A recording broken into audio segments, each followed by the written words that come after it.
Hello and happy middle of the week. My name is Michael Leeserman here with the Trial Guides tip of the day. It is Wednesday, May 22nd, 2024. Today's tip comes from David Ball on damages, and here to read the tip is David Ball. Thank you, Michael. Turn your life care planner's testimony into a magnificent show and tell.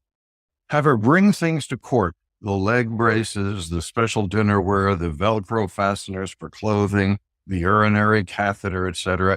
Pass these things around the jury.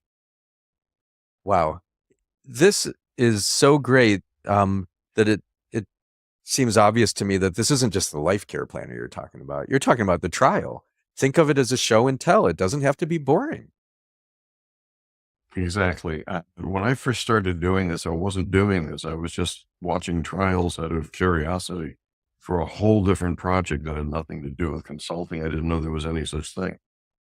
And the first thing that struck me was this. First of all, the jurors looked dead.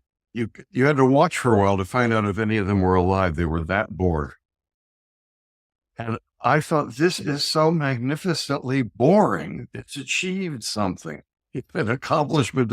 And it was because it was the diametric opposite of a show and tell. And you're right, the whole trial can be a show and tell. But the thing with a life care plan is that most people are totally unfamiliar with these things. And when they're just lists, just a list on a board or somebody talking about them, that's not the same thing as showing them the damn thing. That's why your kid brings in show and tell to school. It makes a big difference. It's not just that it's visual, it's also tactile. That's why I say pass that urinary catheter around to the jury. And the guys particularly, maybe women too, but I can't speak to that, who have never touched one are going to go, oh my God. So now the very act of showing what is needed to take care of your client becomes an integral part of the damages of the case. The fact that they need to use these things becomes part of what we're compensating this person for, not just to buy the catheter, but the non-economic harm of the fact that you have to now use the damn thing. It turns the abstraction of a life care plan into something that is absolutely concrete and living right there in front of them. And the tactile part of it. If somebody's got to wear a brace,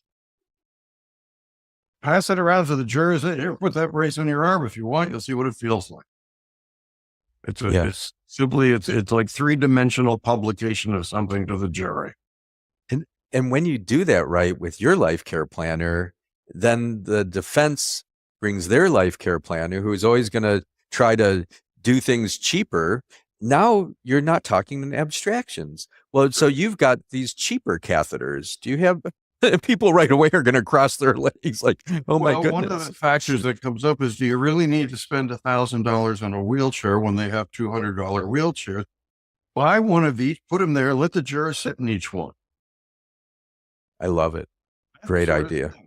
Not be careful, but you will encounter enormous resistance from life care planners here. Why? Because this is a pain in the neck. They don't want to have to lug all this stuff. They figure, just let me explain to the jury, that'll be enough. And I know because I've taught organizations of life care planners, and this irks them. It slows them down. It makes their job harder.